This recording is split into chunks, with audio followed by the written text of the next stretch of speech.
Welcome to the Digible Dudes podcast. I'm David. I'm Reed. And Reed, today we have Arden and Rose on to talk about Gen Z, as they were quick to tell us they will represent all of Gen Z's opinions. Yep. Yeah. Yep. Two good Irish perspectives, I believe. Yeah. Murphy and Finnigan. Yeah, sounds plausible. All right, I hope I'm right. Yeah. If I didn't offend anybody. Anyways, it's pretty good. They came with some data that they had pulled from Yardi, and then you quizzed them on their experience hunting down apartments, which I feel like I learned quite a bit about.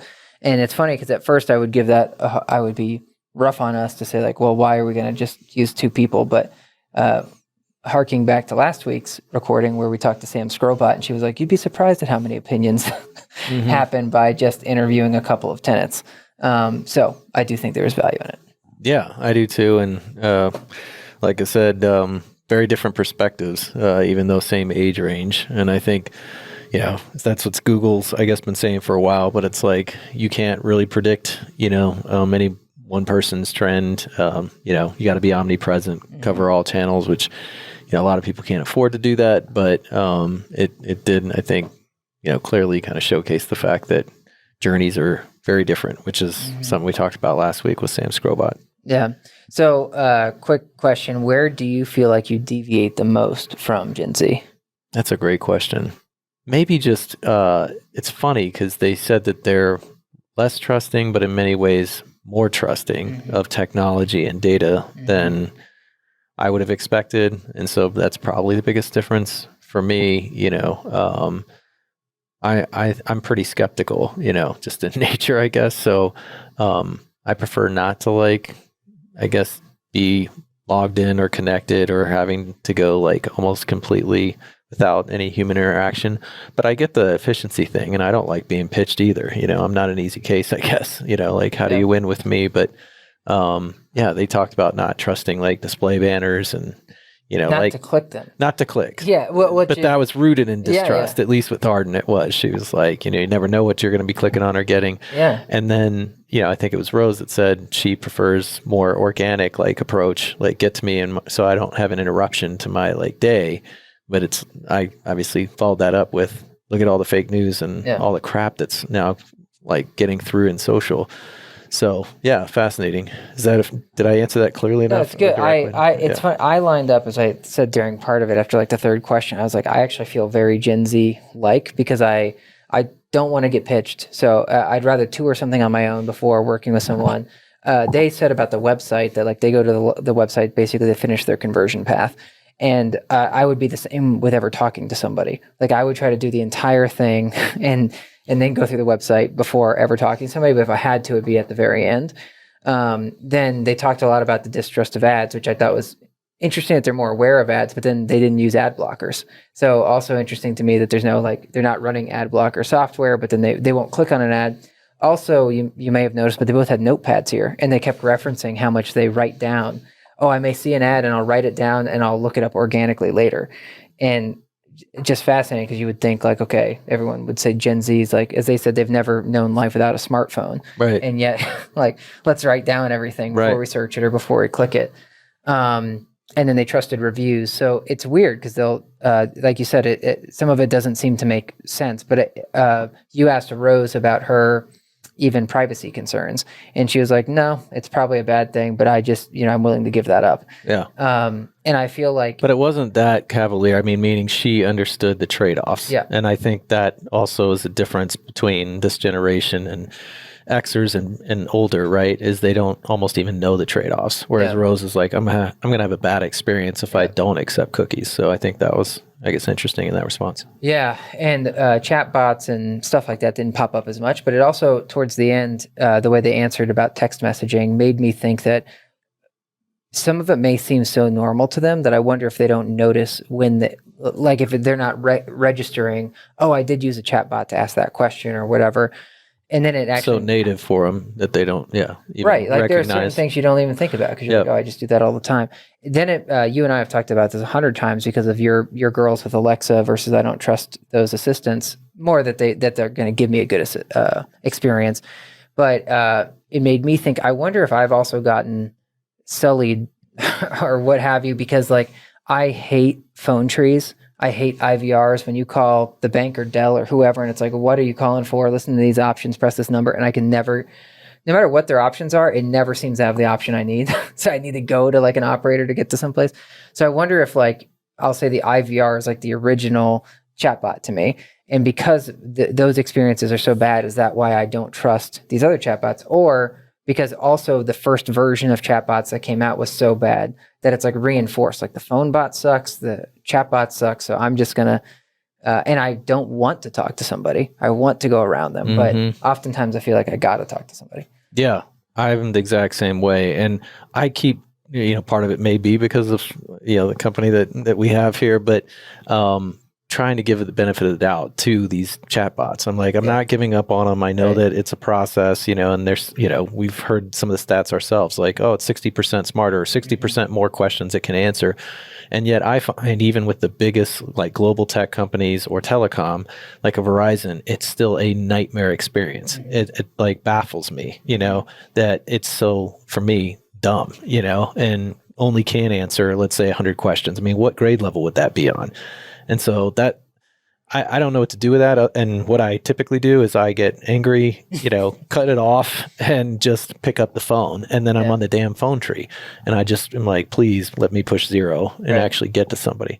So it's still, not a great experience. And that's where, shouldn't, and maybe it will, like you'll see a quantum leap forward with the Alexas, with the Google Homes, where, it comes through voice search, because of that's more conversational than what you would see with like a chat, like raw data, right? Like that transcription isn't going to be as beneficial as what you get, in talking to your Alexa. And therefore they're going to be able to like just zoom right past and provide a better experience actually through voice.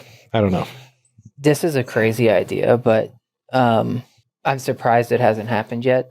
There are times that I feel like I run into a wall where I keep like typing into Google the same variation of the same question to find an answer over and over and over. Maybe I'll back up a second. If I was BetterBot, or maybe not BetterBot as an example, but Media Lease, and someone typed in a question like 4 different ways and we couldn't find an answer, it'd be a terrific experience for then the on-site team or someone to reach out to you and say like, hey, I saw that you were asking this question. Sorry that we couldn't answer it, like yada, yada. I cannot believe that in a way that Google hasn't done something around that, because there are times I type in 11, 12 times. I got to figure this out and I cannot find, I've been to the 3rd page, whatever. I'm just surprised I don't get a push notification on my phone later that's like, hey, were you, was this what you were looking for? Or you might find this interesting. Maybe that goes into the whole privacy thing, because then they'd be like reading my whatever. But in some ways, I feel really big brother. But in other ways, like there's other things it does. Like after I go to Smashburger, I get a notification that says, hey, it looks like you were at Smashburger. Would you like to rate this? So I'm just saying, like, it's interesting that they don't, it doesn't even have to be humans, but even if it was just like later the AI was trying it or something or whatever. So an idea for, I guess, like those at Google to take away. Hopefully they're listening. I hear they are. Yeah. All right. Well, anything else before we get to the episode? No. I was going to do my cymbal sound. You still don't have all those drops ready for it. I know. I need to add. I wonder if this has preloaded anything. No. We need to add some David's pushing a bunch of buttons for those that aren't watching the YouTube video. We're going to add nothing is happening. All right. Well, I hope you guys enjoy listening to Rose and Arden. Well, we're here with Rose and Arden. Rose, I'll first toss it to you to introduce yourself. Yeah, I'm Rose Finnigan. I have been at Digible for 2.5 years. Started as an intern, and now I'm a paid media strategist. And that means that I manage campaigns for our clients on all of our different platforms, and I've got a little bit of paid media knowledge. Nice. Yep. A little bit. Just a little bit. Rose is a timeless name, by the way. Thank you so much. It is beautiful. We almost named our daughter that, and It's it a was good like one. right behind Kate ended up being her middle name, but we were on the fence with Rose. So I think it works, whether it's 18th, 19th century and now 21st. Yeah. I mean, I've got the most feminine name. It's Rose Amelia Finnigan. Oh my God. That's terrific. Really rolls off the tongue. So. Yeah. That's awesome. It's a Dickens character. Top that, Arden. I was just gonna say, people rarely get my name right, so it, like every time I'd write it, they'd be like Audrey. I'm like, no, how did you even get that? It's not that hard. Or I'm trying to tell people my name. Okay, that's not the point. Hi everyone, I'm Arden. I'm an account coordinator, and I've been here for almost 7 months now, and I work on the client services team, really making campaigns proficient and efficient from start to finish, and I help with reporting and all things in between. So. Can't believe it's been almost 7 months already. I know. It's been absolutely crazy. If you would have said November, I would have been like, oh, sure. Yeah. But at the same time, like it's hard to remember when you weren't here. So I know. And is there any story behind Arden? It is a beautiful name too. And I'm not saying that to make you feel better.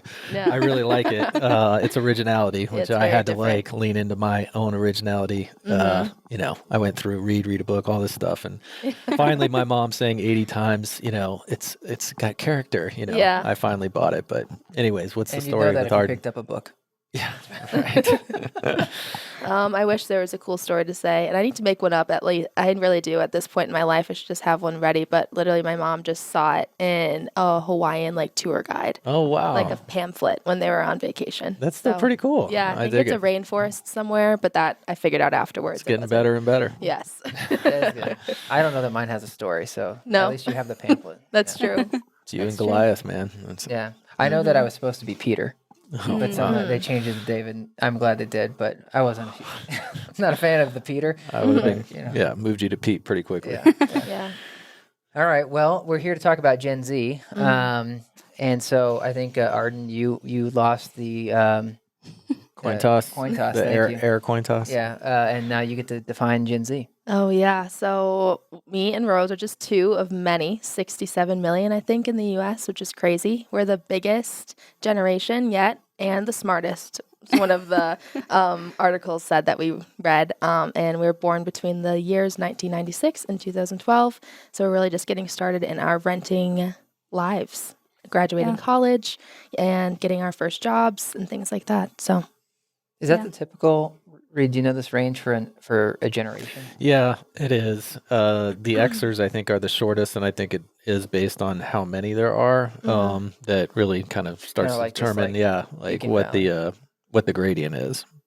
That's a lot. 67 million. Because I mean, I guess as far as citizens, we have what, like 350, 360 now. Yeah, That's a huge I portion. want to say though the Boomers were like from obviously World War II era all the way up to like early 70s, late 60s. So it's a little bit longer time period than the Zs, but the Zs have overtaken them, and part of that's just population growth. Well, first of all, how do you guys like the name Gen Z? Yeah, I haven't had to talk about it much except for like this year in my life. It's like this past year. It's been brought up a lot, but yeah, I like it. It's pretty sick. I don't know what's going to be next after Z. I think it's alpha, Do we? Double Oh. A. which I think is cooler. So I'm kind of bummed that we're not that. Alpha. Yeah. I And would we're not definitely- millennials. We just Yeah. we're a letter. I would Yeah. definitely be in the beta generation if they reordered me. Yeah. All right, Reed. Well, you said you had a lot of questions here, so I'll let you kick it off. Well, I mean, maybe I can let them provide, I guess, some context or some kickoff, as far as this Gen Z population in multifamily or whatever apartment living. And then I can dive into some of my questions. And a lot of them are going to be, I know you didn't want to go too anecdotal, but just their feelings about stuff like self-guided tours or, the leasing widgets. What are they looking for? Amenities like offsite, onsite, like with Amenify. There's so many like trends, technology in conjunction with trends that are changing the industry. And I want to know from you two if you feel like they're on the right track. But why don't you kick us off with just some macro, I guess, insights, and then we can get into some of the questions. Yeah, we read a Yardi study that was really interesting. It had a lot of great information, and it can kind of kick us off. I feel like you're going to have a lot of questions from it. So let's get started. So the first one is 30% of Gen Zers check reviews and ratings first in their apartment search, compared to 28% of millennials and 25% of Gen Xers. So we're definitely more aware of what's going on and aware of what people think of apartments, and that's something that we check first.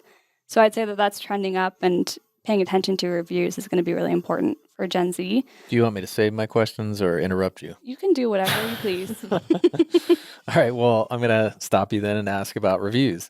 So I would think on some level that the Zers would be like, reviews are bullshit. You know, and I don't mean completely, but it's like, do you really trust reviews? Yeah. So that's the interesting maybe contradiction, is that while you look at them more, you might also distrust them more. So fact or fiction? It might just be me, but I love to check reviews, but I don't always take them for granted. I think I kind of look at what's important to me, and if the reviews don't really relate to what I need most in an apartment, I kind of ignore them. And I do feel like there are a lot of reviewers that are a little bit over the top. And I am not a very picky renter, I feel. So I definitely don't take them as fact. But I do look at them very heavily in my process of finding an apartment. The follow-up to this, because I want to hear Arden's response, is when's the last time you actually left a review? Or are you one that just, because David and I got it, you should hear the opinion podcast. We went off for like 10 minutes about that. Yeah. But is it okay if we listen and hear Arden's response? Yeah, so for me, I agree that I do look at reviews. I wouldn't say it's my first thing that I look at. I go about looking for an apartment kind of a little bit differently than most. I mean, in my experience, but I can touch on that later. But I do look at reviews. I like to look at them for a property management standpoint. I do look for if there's good property management and responsive maintenance requests and things like that, as opposed to little things that wouldn't affect me or my unit specifically, or things that I could tell are just like not the vibe and are more just like negative just to be negative. And that's pretty easy to see in reviews. I do leave reviews, especially I usually just leave good ones, which kind of is an opposite too. I don't really feel the need to leave negative, but which I guess would be helpful. But yeah, so it's not the first thing in my process like the stat was, but I do look for them for things that would affect me. Did you even know what property management was? Meaning, like you said, you look at the property management in the reviews. So did you even know what that was before being at Digible? I'm wondering how much changed since Digible. Yeah.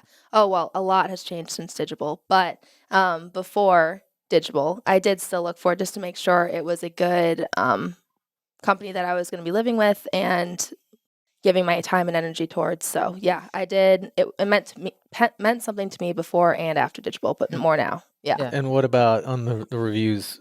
Just Google, or did you check out like their Instagram or Facebook page, or like look at their social at all? Yeah. So we do touch on this later a little bit too, but not to make this sound like a big presentation, but yeah, I look at socials just to make sure it's in line with their website and make sure it's a consistent, holistic brand. But I'm not on there for reviews. I'm on Google.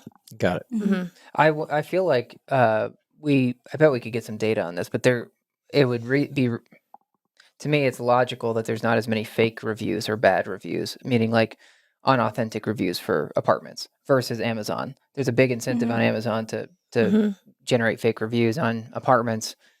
You know, I don't see there being a big reason for that. So I feel like you could trust those more, but I don't know if the general consciousness of like the consumer would understand that to say I don't trust it. Well, the question is, to your point on Amazon, like a lot of these products, like they do review farms or whatever to just blow that up. So you see the 4.5 star or whatever and like 600 reviews, and then you feel more comfortable buying it. Has that happen? I won't say will it happen, but with apartments where it's like, well, why couldn't they, shouldn't they? Especially knowing that the reputation component is huge, or it's become huge over the last like 5 to 10 years, where they're planting basically resonant reviews. Right. You know, seems sensible and gross at the same time. But anyways, not to get off too far off track. What's next on your list, Rose? Another fact that we have here is 52% of Gen Zers prefer non-agent tours over in-person tours. So I think that's a really fascinating fact, and I would agree with that. In my search, I feel like the first thing I look at is to see if they have a virtual tour. Yep. Because that makes me feel like I'm there. I can immediately write it off if it doesn't feel like it's something for me, or I can schedule an in-person tour if I feel like it's really a good fit. So that's like my first point of discovery for apartment searching. And I would say that's obviously a trend with the rest of Gen Zers as well. That's 52% is still obviously half the folks basically would Mhm. go for the in-person, Yeah. meaning agent tour. So even though it's a big upsell, it's not as great of a skew as I feel like I would have Mhm. expected. Yeah. Does very that true. compare to like Xers or sorry if I missed that, but Yeah, no, they didn't compare it. But I would assume that it's higher than previous years. I think especially with COVID, it's made a huge impact because, Mhm. For a year or 2 years, you couldn't get an in-person tour. So I think people are seeing the value more now than they have in the past. And I would say it's probably going to trend higher in the next couple of years. would you Mhm. prefer a self-guided tour where you're on site without an agent or a virtual tour where you're just doing it from your couch? I'm a little introverted, so not having an agent watching me walk around the apartment would probably be ideal. But I would say for me, I appreciate both. I look at both. If I feel it's a good fit, I'm going to go Mhm. in person, whether or not I saw the online tour. So Yeah. that's just me, though. For me and my experiences, since looking for apartments, it's been mostly, like I said, in COVID or cross country. So virtual tours were incredibly important for me, especially with my friends as well. Almost all of my friends from college were moving out of state, and we couldn't go there because of COVID, and there weren't in-person tours being offered. So the virtual tour aspect was almost crucial for me because I wasn't able to fly and find an apartment more than once. So I made my decision solely off of virtual tours. So if a place didn't have it, that was out of the question for me. Mm-hmm. And if they didn't, and I really was interested, I guess I would call, but that's like my last resort. If I was really interested, then they could walk me through with like a FaceTime tour or something along those lines. But yeah, virtual tours are number one for me. But Did you interact with many chatbots? not as many. My roommate and I had a pretty specific location and a price point that we were trying to stay at. So we honestly didn't have a ton of options. So we kind of had, and it was right in July, the busiest time to find an apartment. So we had to act really quickly. So, but no, we didn't do anything with chat bots. I mean, I think those are becoming more popular just so we would rather DM someone than call someone. I think that's just like a generational thing. Yeah. But yeah, so the apartments that I was interacting with didn't have those options actually. So it was a lot of emails and electronic signatures and virtual tours. So that's what my renting experience was. Scale of 1 to 10, what was your rental experience? Coming from Wisconsin to Denver, I think that I would give it a solid 7 out of 10. And I take points off because of I didn't want to fall in love with an apartment before I got a job here. So I was kind of waiting on where am I going to be working. So it was a pretty quick turnaround. I was like, oh, hey, Tori, my roommate sorry, I don't know if I'm allowed to expose her like that. But I was like, got a job. So let's find a place. And we had like 3 weeks to find a place and sign and get it and everything. So just based so on it the sounds like it speed. was more circumstance, not necessarily that the technology or, the on-site, like that was all pretty smooth. Yeah, definitely. That's good to hear. Mm-hmm. Rose, do you have any? Yeah, I mean, I'm local here, so looking at an apartment was easier for me. I could go in person, but I definitely found myself using the virtual tours first. And I had a lot to choose from because I didn't really care about location. I cared more about the actual apartment and like how I felt in it. So that was the biggest factor for me in ruling things out. Like if I saw a virtual tour and just didn't vibe with it, then I would move on immediately. And I wouldn't have to waste the time at scheduling a tour and going in person and spending all that time looking at an apartment that wasn't for me. Totally. What's next on the list? All right, we've got smart features are 2 times more important to Gen Z than millennials and Gen X, which I think we can all, we probably all predicted, but things like smart thermostats and smart locks are really important to Gen Z because we're always on our phones. And I would agree with that. See, up until this point, I was re-questioning my identity, and I thought maybe I was Gen Z, but I don't care as much about this stuff, even though I think that would surprise my parents or other folks that know me. I mean, I don't mind the smart thermostat, but it's not like a must-have. Right. Well, that's what I was going to say is how important is it if it's 2 times more important for millennials? How important is it for... 4%. Yeah, right. Yeah. I feel like since it's You already so need new, to- it's so new on the market. It's like if you haven't grown up with it, it's like you don't really care. And I didn't really care until I moved in to somewhere that had a smart thermostat, and I was like, this is game changing. I'm sitting on the couch and I can change the temperature without getting up. And that's like my biggest thing. Yeah. The convenience. Our oven broke this last week. Reed, you know that because I was trying to make a frozen pizza on our marketing call.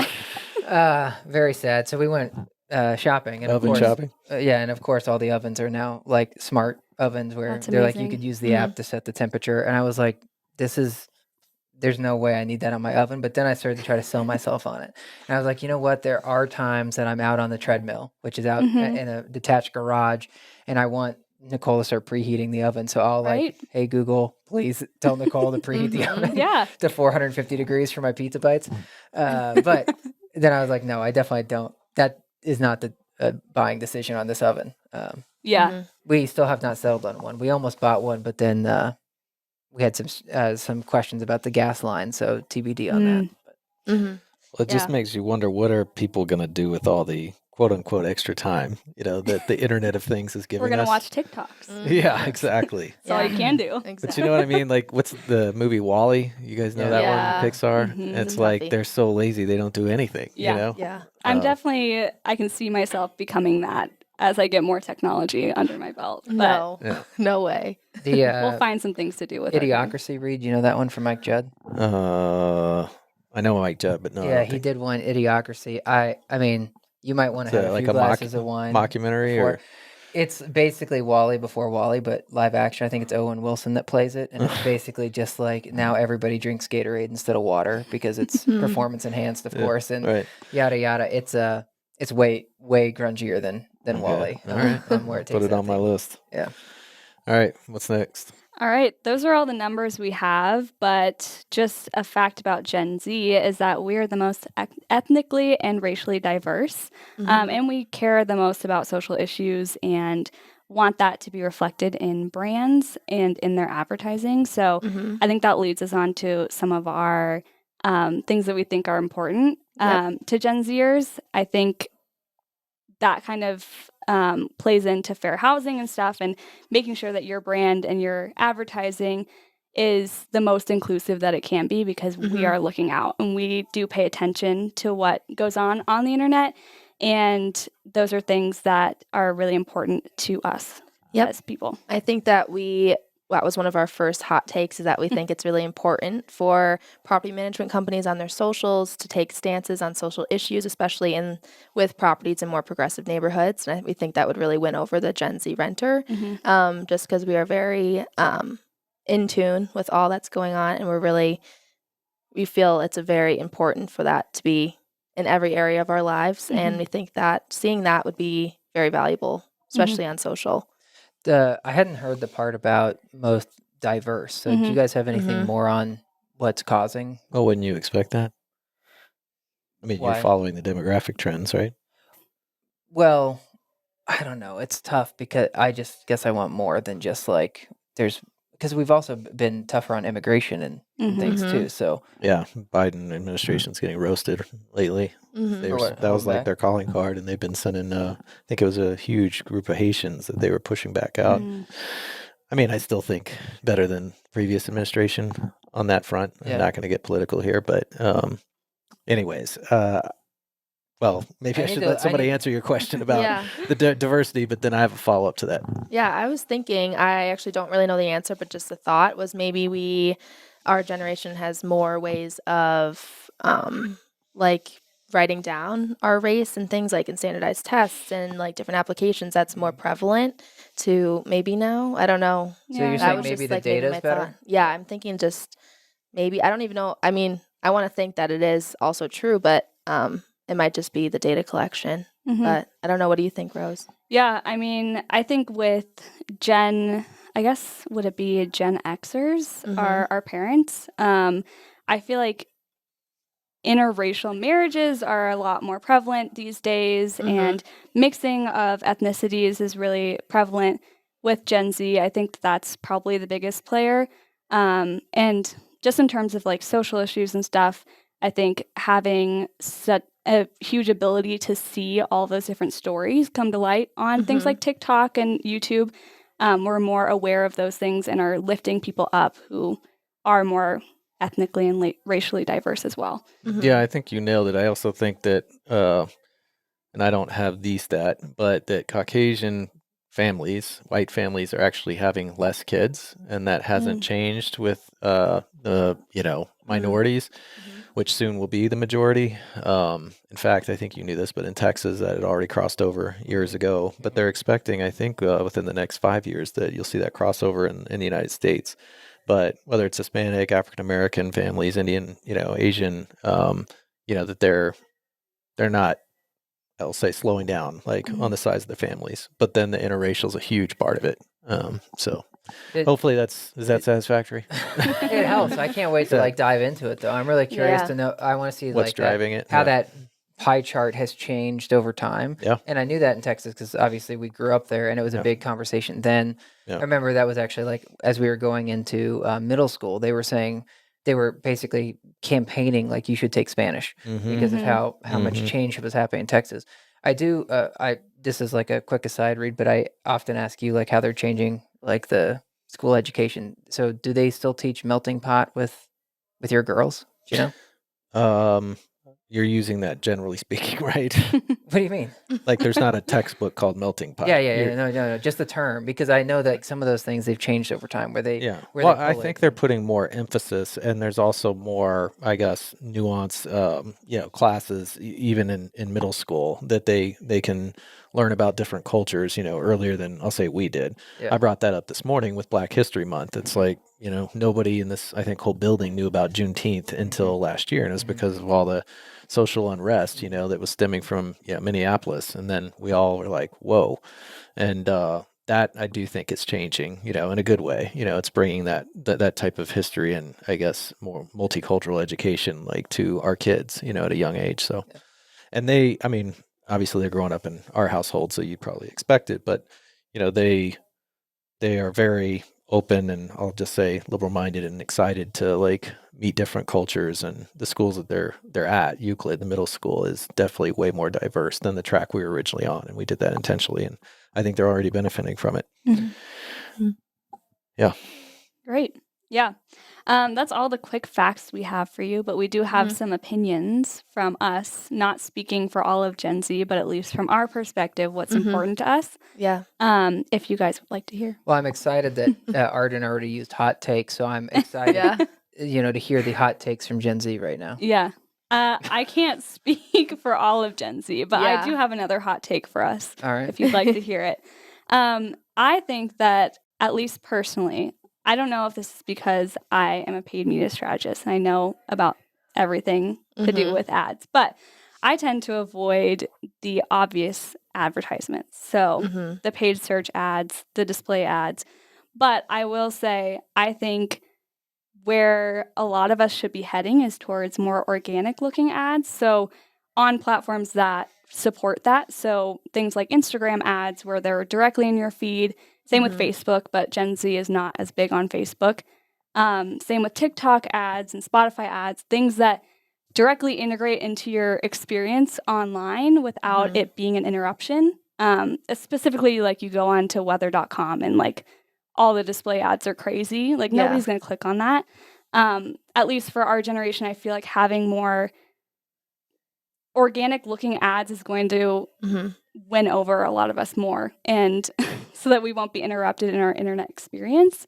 That's my big hot take. I feel like as a paid media strategist, it's not always the best thing to say, but I think there are trends towards, Spotify podcast ads and things like that opening up for us that I think could be really beneficial for apartment marketers. So, and we were saying that like because the display ads are they're obvious, so it's good brand awareness, but there's slight chances that I would be clicking on that. I feel like I've always just been told even like, oh, maybe don't click on those because it's like, I don't know, just internet safety. internet safety. That was like in our courses, like in 6th grade. Right. So I feel like I was almost taught to not. So I think just for brand awareness, I think that's great. But for me to actually interact with an ad would definitely have to be integrated into my social platforms and make it look more just like a platform or just one of my TikToks that I'm watching or something like that. Well, let's stick on this for just a minute longer then. Is there any, I guess, impact of all the fake news as you talk about trustworthy like advertising? I think display, I don't say came from the, light years apart in age, but like I was already leery of display advertising, in the early stages. I was like pretty skeptical. A lot of it was games and like just weird flash rich media type Punch the stuff. monkey. Yeah. That's when you got nervous about this. Yeah. That's when my spidey sense went crazy. But now obviously since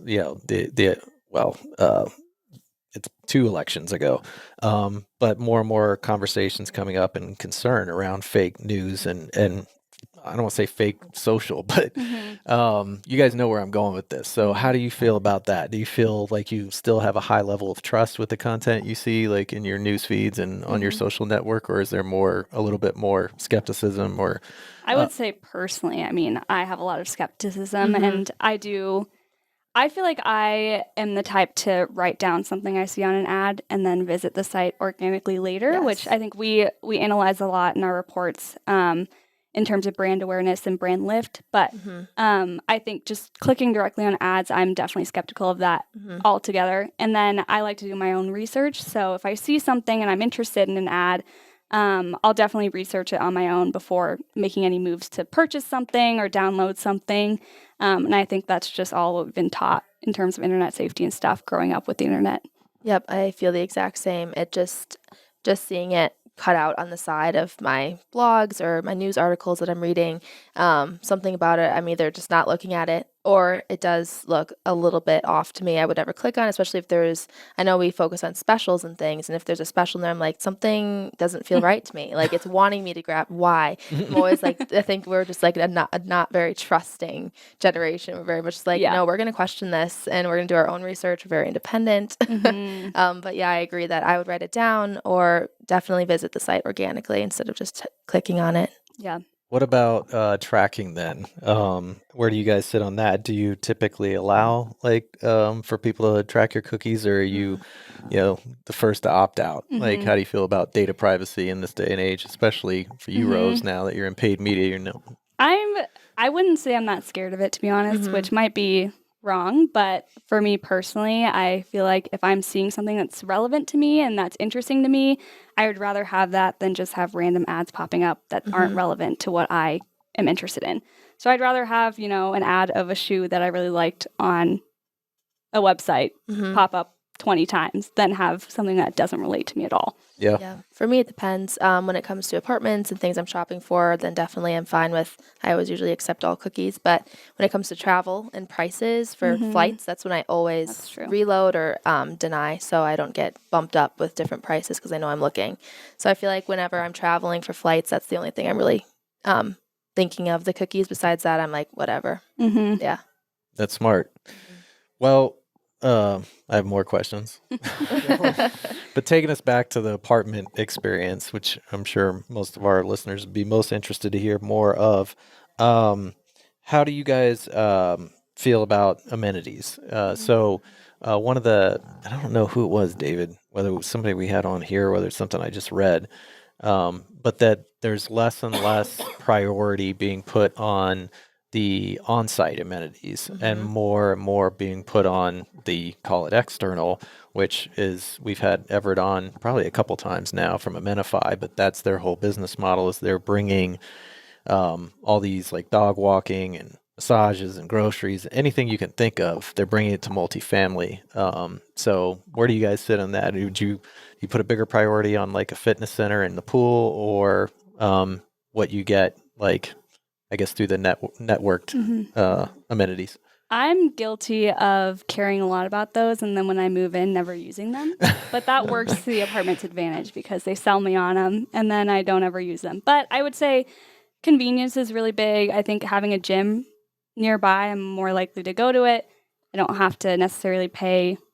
I still have to pay for the gym, but I feel like I don't have to pay for the gym. I think for sure having community amenities is important to me. I personally like things like being able to have walking trails that are safe to walk on around my community and things like that. Those are really important to me, and having a gym. And I never use the pool, but I like to see a pool in my community. So I would agree. I think those are really important to me, but also apartment amenities are always going to be important, like just internal amenities. Interesting. I feel like I'm pretty opposite in that because, again, not to bring up COVID a bunch, but in my renting experience, I've had a lot of pandemics. So almost all of those have been closed. So it hasn't, like, since then, I feel like I've been almost pushed in the direction to look for more in unit. And I mean, gym is important. I feel like that's something I'm always looking for. But also, just starting out my career, I think I can dream about having all those things. But right now, in a new city, I wanted something that was more bare minimum and that pushes me out of my apartment more to more explore in the city and things like that. So for me, I'm looking for natural light and windows and an area to put a desk, because that's where I was doing the second half of my undergrad degree, as well as some days of my career. So I'm looking for space and natural light. Besides that, community amenities aren't as important to me because I just haven't really been exposed to them as much. How about deal breakers? So what would be a deal breaker in an apartment? If it didn't have it, you just wouldn't. You wouldn't consider. For me, I've come into contact with this quite a bit, but if there's no windows in bedrooms, like that was in a lot of like developed like loft units and like older buildings turned into apartments. Usually it's like the half wall that lets in the light from the living room. But if there's not a window in the bedroom, I'm not living there. Another thing, let me think of deal breakers. I feel like I'm very simple. I feel like that's pretty much it. And I'm also more focused on location. I know, Rose, you're not as much focus on that, but like, yeah, I'm bare minimum amenities, a window, and in a good spot. That's what I'm looking for. Yeah. Functionality. I feel like she just threw it down right in front of you. That's I know. Deal with that, Rose. Yeah, I know. I'm sold on all of the nice amenities. I need a washer dryer in my unit. I feel like I had a bad history with my college apartment, having to go down to a cold basement that I share with 8 other units, with one washer and one dryer that I had to pay for. So from that point on, in-unit washer dryer is very important to me. And then dishwasher, all of the kind of like nicer kitchen amenities I like. But yeah, I think it comes with time too, what you can afford, where you are in your career, those things become more important when you can afford them. So those are my deal breakers, but also a patio for my cat. That's really important to me as well. What about another big trend right now in the industry is co-living. We're hearing more and more about that, and you guys may be familiar or not with Common, who's like, pouring a ton of money into this. And I'm just curious to hear if you favor that kind of optionality. I mean, it's not a requirement, but like the idea of kind of continuing, I guess, on the roommate, but not necessarily somebody that you grew up with and knew, like how you feel about co-living. And then the flexibility of like the terms, like, do you think that you should expect, let's say 6 months or less, like not be locked into annual agreements, that kind of stuff? So if you'll just speak to, co-living and then the terms of the deal. Yeah, I think personally, I would never live in a co-living space. I think not knowing who I'm living with is scary for me. I do listen to a lot of true crime, so I feel like that's We're a so personal opposite. thing. This is so funny. It's good. We have 2 different perspectives. Yeah, But that's great. I would definitely not live in a co-living space, but I definitely see the benefits, and I see where people would really enjoy having that option. And I have nothing against co-living spaces. I just personally wouldn't do it. But yeah, I think it makes sense to have shorter leases and not be locked into a year, especially if your situation maybe isn't the best. If the person you're living with doesn't work out, having an easy out would be great. And I think that's great for short-term like jobs that you're on, or if you're testing out a city before moving there. I know Gen Z, moves around a lot, so definitely. I think that's like a great option. So, but Arden, go ahead. Yeah, I mean, similar, but like, yeah, I would definitely go for the co-living. I feel like I actually did it in college for 1 semester because there was a bunch of girls that were going abroad the next semester, so we wanted a shorter time. That was the only way we could get into a shorter lease. So that kind of goes into your next question of flexibility of leases, and I think that's really important, especially if, for me, like I moved here in the summer and I'm really wanting to get out of that July cycle. So I wish it was easier to do like a month to month or shortening it a little bit just to get out of that high time and have more options. But I understand why having those strict, keeping people there for at least a year makes sense. But yeah, I wish there was a little bit more flexibility in that. And I wish there was a bit more flexibility with the how many days before you have to tell people that you're moving out, because some places are 30, but mine's 60. So I'm going to tell them I'm going to move out in 60, but what if the place I'm looking at doesn't have something open up because they're in 30? So it's just been, I wish there was just like, it wasn't so harsh, you know, Yeah. but I get why it is. It's just such a booming market and there's so many people moving around. But yeah, I think that flexibility in leases is super important, especially your point on Gen-zers moving around a lot. Like, yeah, I was going to be living in Milwaukee. Nope, I'm going to move to Denver. So like things that just has to be, we are all just like flipping our lives on its head. All So the I time. wonder how much of a premium, and you don't have to answer this like directly, but you pay for that flexibility, because if I'm an operator, like we all grant and understand why they go for those longer leases. But if, you were able to get a higher rent, by offering 6 months or 3 months or, a lot more optionality, it may end up being a wash. I mean, I'm sure plenty of like operation investors are actively testing that, but I'm just curious, like in your head, would you pay an extra 10%, 20% for like full flexibility and optionality? Percentage wise, I think I definitely would pay more just because I love to move around in different neighborhoods of a city even. So yeah, I guess I think my max would probably be, for a 6 month probably would be 12. I'll say 12. All right. I like that. Rose? Probably 10%. I mean, I would definitely pay it if I needed to, but I don't feel like I'm as flexible about moving around a lot. And I feel like I found a good place. So, but I think if I hadn't found that place yet, I think I would really value having that flexibility and being able to get out of that sooner rather than later. And I would probably pay more for it. Yeah. This is great. We have two completely different perspectives. Yeah, that's perfect. Definitely. But they're both So- Gen-zers. I don't know what that means. Yeah. Exactly. Totally. Don't stereotype. The audience is being able to make great decisions off of this. Right. Right. Seasick, little whiplash. What about community culture? How much do you guys value that as far as like, I guess having a cool network there, or, just feeling like, you're part of the culture? Yeah, I feel like it's really important, especially in college. I felt like it was awesome just to like make more friends, and coming into my career and like adult life, quote unquote. I guess now I am, but yeah, it's important. It's exciting when they have free bagels in the lobby, but like besides that, that's like me in my apartment, very bare minimum. So that's what we're doing. But I don't know, do you guys have like events and things? We do. I don't attend them because, again, I would rather be inside, not talking to anybody. But I like having the option. I like being able to see my neighbors outside and stuff. I never talk to them, but it's nice to know that they're there. I think having a good community is important. I think for a lot of people it is important. I think on a personal level, maybe not. But I think those kind of options are great for people who are more social and want, especially for Gen-zers moving into adulthood. I think it's going to be important for us to be able to reach out to people in our community, especially if you've like moved recently and you don't know anybody, for example, in Denver. Having an option to meet your neighbors is great. So yeah, I think it's different for everybody, but I would appreciate it. And how much of a resource, this was going to be maybe a 3-part question. So Goodness. stay focused here. I'll write it down. Gen-zers, you have no attention spans. Yeah, true. I'm kidding. No, I wrote that down. We have an Fuck. 8-second attention span. Is So that it's more than really a gold? 8 Is that more than a goldfish or less? It sounds about the goldfish. Okay. Yeah. I thought it was that. All right. keep us entertained. Well, Mm-hmm. now I'm gonna lose it.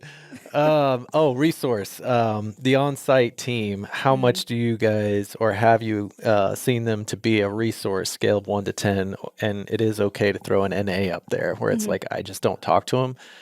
But there's a lot of operators right now also actively testing humanless, I'll say, operations, where you're not seeing the leasing agent. There's not even a property manager. And part of that is efficiencies and obviously savings, but it's also like, this is actually what people want. It's not just up front when they're leasing, but it's all the way through, like as much as they can just get to things without having to deal with folks. That's what they prefer. So scale of 1 to 10, how much of a resource have you felt like the on-site team has been for you? I feel like they've been really important, but I will say if they are not responsive, I would much rather talk to like an AI. bot or something to get my answers. I think they should be readily available if needed for more in-depth questions. But I think in terms of the leasing process, not having an in-person person, I wouldn't really mind it. So I would say it's 50-50. I would say 5 out of 10, it's important. At least have them there for the big questions. But for the starting phases and just easy questions that a bot can answer, I feel like it's fine for me. Okay. Arden. I feel like I'm around 50-50 as well. It really depends on my experience. Before moving, I never talked to my leasing agents. It was all online. Anything I'd ask was through email or through a bot or anything in college. But moving, like I said, cross country, it was really important to have somebody that was local to the area, could tell me about internet things, and me doing my first like big girl apartment, having to get like XL energy and all these things, like that she was able to walk me through that. So I think that's just being a new renter, but that's going to be Gen Z. And I think like it is important to have somebody to answer those questions. But if you have a proficient bot or really well thought out resources, I think we would definitely still just go straight for the website. And if we're able to find it easily, I don't think the on-site management team is necessary. Yeah, I think that's important to note too. Like we're gonna look for it first, and if it's not available, we're gonna ask. Yep. Instead of asking first and then looking. So I would say having as many resources as possible. Spoken on like your a true website. digital employee. Yeah, exactly. We search for our answers. Yes. Yeah, but I would say that's really true. Like having the most that you can have on the website is important, and then you won't need to have so many agents. Especially because we're just completely used to the online experience and online renting. COVID, but also just because we're completely ingrained in technology. We don't even remember times before smartphones and computers. So having everything there is definitely ideal. But yeah. Have you guys already decided? So this is another one that comes up often in these research studies, and not necessarily pointed just at the Gen-zers, but how soon before a resident knows they're going to renew. So, I don't know what that stat is, but like within a couple months, they'll say, people already have made up their mind. It just doesn't take much time. It doesn't mean that when you go through the negotiation, it's like, oh, you're going to raise, that might change the equation. But how quickly, have you guys determined, or have you not, whether you would want to stay in the places that you're in? And when we did that study early on, Reed, it was 90 days. Okay. Yeah. I knew it was I thought it was even shorter, but 60 to 90. Yeah.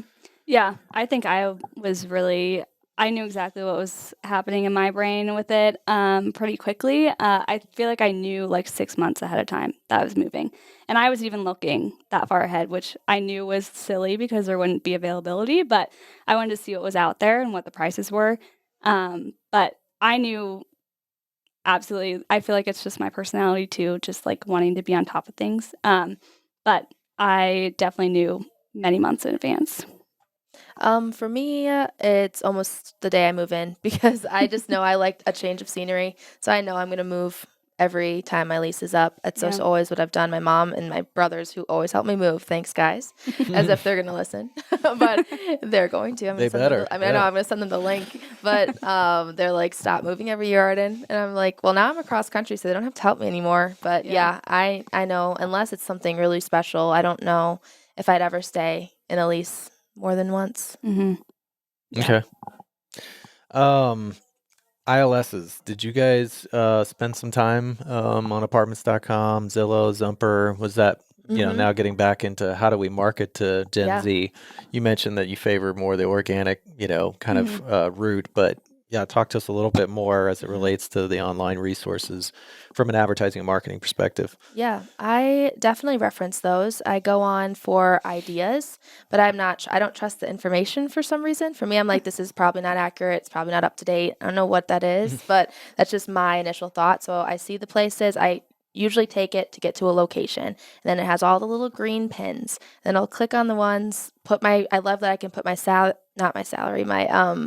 price point in there, the number of bedrooms, that's easy to filter it out. And then I write down the lists there, either that, or if I'm in the place that I'm wanting to rent, I love, which is kind of a hot take personally to Arden, I think, but I love to actually walk around the neighborhood I'm hoping to move to. So that's why I think it's really important to have really great curb appeal and having different branding outside on your actual properties, because I am going around writing down addresses, writing down apartments. So it's kind of like my own little apartments.com map, but in person, 3D, 4D. But like, yeah. So I think I reference it. I don't use it for credible information though. And did you use more than one, if you can remember, or did you just use apartments.com? Apartments.com, because it comes up first. Got it. Yeah, same with me. Apartments.com was my first stop just to discover what's out there and what kind of price range I should be looking for. I unfortunately had a lower price range than what I was looking for, so I had to bring it up quite a few times. But apartments.com was definitely my first stop, and I wrote down all the things I was interested in, and then I would look at the organic results. And then I would also look on Google, just search apartments for rent near me, and write down everything that popped up and look on their websites as well. So yeah, I would say websites are the last step for me to get my credible information, to see what rent prices are, to see where it's located, to see what kind of socials they have, all that kind of thing. But apartments.com was my first like discovery phase. And that's a good point that you bring up, going on Google Maps, right? That you were saying, because that's exactly what I did when I was moving across the country. I know I've said that so many times, but instead of being able to walk through and write things down, I would just put my pin right in the middle of wherever I was moving and zoom in on the neighborhoods and write down. Because I know that some places just aren't as high up on the list on apartments.com and might not get as much visibility on those ILS websites. So I wanted to get like just everything that's available first. And then that helped me kind of narrow it down. Yeah. And I would say like I was looking at things like 6 months in advance. So I didn't really trust apartments.com for my date range because I knew it was showing me things that are available now. So looking on Google as well was important because then I could write down things that might not be available right now, but maybe in the future when I'm looking to move, it would have availability. Did either of you look at single family rentals? Damn it. Was that your question? That was coming. Yeah, I was going to throw that down as one of my big last ones. Yeah, I did, just as options, but there weren't. I'm actually looking at them more for years to come. I don't think this coming year will be it, but maybe the year after, just to get a little bit more out of the city and have more of a homey feel. But yeah, it's definitely on my mind. And I know a bunch of people that, like coworkers, live in that type of situation. So it's definitely piqued my interest. Yeah. I personally didn't. I'm living alone, so I would rather be in a building with a bunch of people than in a house all by myself. But that's just me. So I think apartment renting is important for the first couple years of your career. And then once you move out of that, you can look at single family. But I would say if you have a lot of roommates, that makes sense. I know a lot of people who have multiple roommates and live in houses, and I think that works great for them. But yeah, I also think it's more popular with men almost, just for the safety thing. I think probably I moved here with a bunch of people and almost all of my guy friends live in single family. Yeah. That's super interesting. Same generation. But yeah, I don't know what that is about, but yeah. Well, as far as content, you mentioned website was the last kind of stop. Did you feel like there wasn't much relevant content? I mean, were you there just to convert? In other words, like, I just need the phone number or address now? Yep. Versus like going there to actually get a sense of, the culture, the community, etc. There was definitely like discovery in that too. And I would look on every single page and look at the photos for sure. Yep. And all the available floor plans, all those things. I feel like that's where I got all of my information. And that's where I also converted. I wouldn't convert off of like apartments.com or an ad or anything. So yeah. Ad safety again. Yeah, sorry. Seriously. Thanks, Mrs. Bottleberg. That was her name. Literally 6th grade. Computer safety. It was a thing. Yeah. But yeah, for me, what was the question again? It's just about like, what was the purpose of the website for you? Was it strictly to convert, or did you actually like spend time in the galleries and reading like maybe, I don't know, blogs, like whatever the website had to offer? Yeah, the website was super important to me, especially for someone who's going around taking just names usually or zooming in on Google Maps. I'm finding the website almost first. And if it's not looking too cute or if it doesn't work very well, I'm out of there. Like, I'm not going to try to figure it out. That's your issue. I'm done. I'm very much just like, all right, that's not going to work for me. I need something that's very just simple, aesthetic, easy, very quick. And I need to have all my pictures. I need to see all the floor plans. And I love to see a price range, if not the actual price that it's up for right now. I know that changes all the time, so it's hard to keep up. But that's super important to me, just to have that in part of my Excel doc that I'd make when I'm looking for an apartment. Yeah. And I would say my favorite thing is having a like apartment map with available units, so I can see where the unit is and where I can expect to be living. That's really important to me too. Yeah. Great. Well, I think last question is mobile versus whatever, desktop, laptop. We know the data already, so I don't have to ask you guys if you spent more time on your phones. I'm sure you did, but any color there as far as what you recall, like, and one, I say somewhat theory, but also proven out for us, is that you see more conversions actually happening on the laptop. Yeah. Deeper research, it's the point of like transaction, if you will, versus like using the phone mainly just to like kind of look around. So you guys back that up, or is there anything else that we should know about? Yeah, I feel like Gen-zers as a whole probably use their phones more, but personally I prefer a desktop just because I feel like I can see everything, I can get a handle on everything, and I also love data, so I created an Excel sheet with all of my options and prices every day, and then I would do spark lines off of it. So it was really fun for me. Maybe that's a whole business opportunity. Yeah, I'll share it around. But that was really important for me to keep track of everything. But I would say in terms of like showing coworkers like where I'm living, like I would show them the mobile website. So I would be on there sometimes, but not often. Yeah, I think for me, I'm searching on my phone when I'm out and about.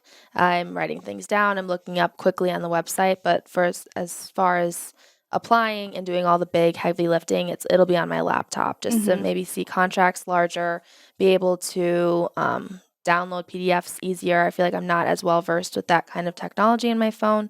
But yeah, I think I'm converting on my laptop, but searching and like just when I'm out and about looking around or paying rent, I do use my phone and things like that, or maintenance requests on my phone. Is it through like an app for the apartment? Yep. Is that way? Yep. Through an app. Does yours have an app too? Yeah, I have a maintenance app that I use a lot too. So yeah, there's a lot of apps for my community for some reason. That's crazy. Yeah. That's like totally foreign to me. Yeah, I have more than one. I have like a folder with my apartment name, and it has like 5 apps on it. I have one. I have one for like my mailboxes, one to pay rent, and one for maintenance. Holy cow. And do you like that? Good experience? Yeah, I mean, it's easy. I know that I don't have to wait on it. You know, it's just all right there. It's instant. And I know that once it comes to my mind, oh, pay rent. Okay, I'm going to do it right now instead of like forgetting.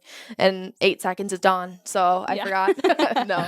But I don't mind it. I like being able to have everything right there. Do they auto schedule rent with you guys? Or you can, but. Yeah, I do. I just have it. Yeah. Auto, less thought. Yeah. As easy, as quick as possible. Yeah. All right. Well, this was super interesting, informative. You guys didn't know we were just going to like, put the spotlight on each of you and just grill you, but really informative. And it's cool getting 2 different perspectives. So anything to leave us with? Is there anything we missed or you guys want to share before we let it go? I feel like for us, the biggest thing that we wanted to take away is that having a good website design is really important to Gen Z. I think being on the internet so much, we're very quick to not want to be on a site if it's loading too slow, that kind of thing. Quick information at our fingertips is important. So those are kind of the biggest takeaways that we had. Yeah. User experience and virtual tours. I think those are the biggest things that I'm looking for. And I think it's pretty in line with my generation as well. Yeah. We squeeze in one last one here. We forgot to ask about text. Did you guys at any point text with your properties leading up to leasing? And now that you're in your apartments, do you communicate it all through text? I do. I have all of my payment reminders, my utility reminders, like pretty much just payment reminders coming through text, which is nice. And maintenance requests, I guess I get a receipt and I get the COVID form that I have to fill out before anyone enters. So yeah, I have a lot of actually things that come through my text, which is so nice. I don't have to answer a call. I don't have to listen to a voicemail. I don't have to call back. It's just way easier. Yeah, I have lots of texts. Yeah, and to just be completely opposite from Arden, I don't get texts. I do get emails though, so I almost never talk on the phone with anybody. But I definitely do everything through email All and right. app. Well, Yeah. If you weren't confused before about Gen-zers, you're going to be after this Maybe podcast. that's the point. It's more Yeah. about have all the options. Yeah. Yes. Yeah. Frankly. Have everything available. Optionality. You can't really like The word of the shortcut. decade. Yeah, you can't shoehorn What was everybody. that overarching Yeah, phrase? no, about- not one size fits all. Yes. For For Gen Z. For Gen Z, because we're all doing different things. We all care about different things, Mm-hmm. and we celebrate that diversity. Yeah. Yeah. Thanks, Rose. That was Yeah. so nice. Thank you. Yeah. Well, thanks you too. We appreciate Yeah. having you on. Of Of course. Yeah. Thanks for having us. Mm-hmm.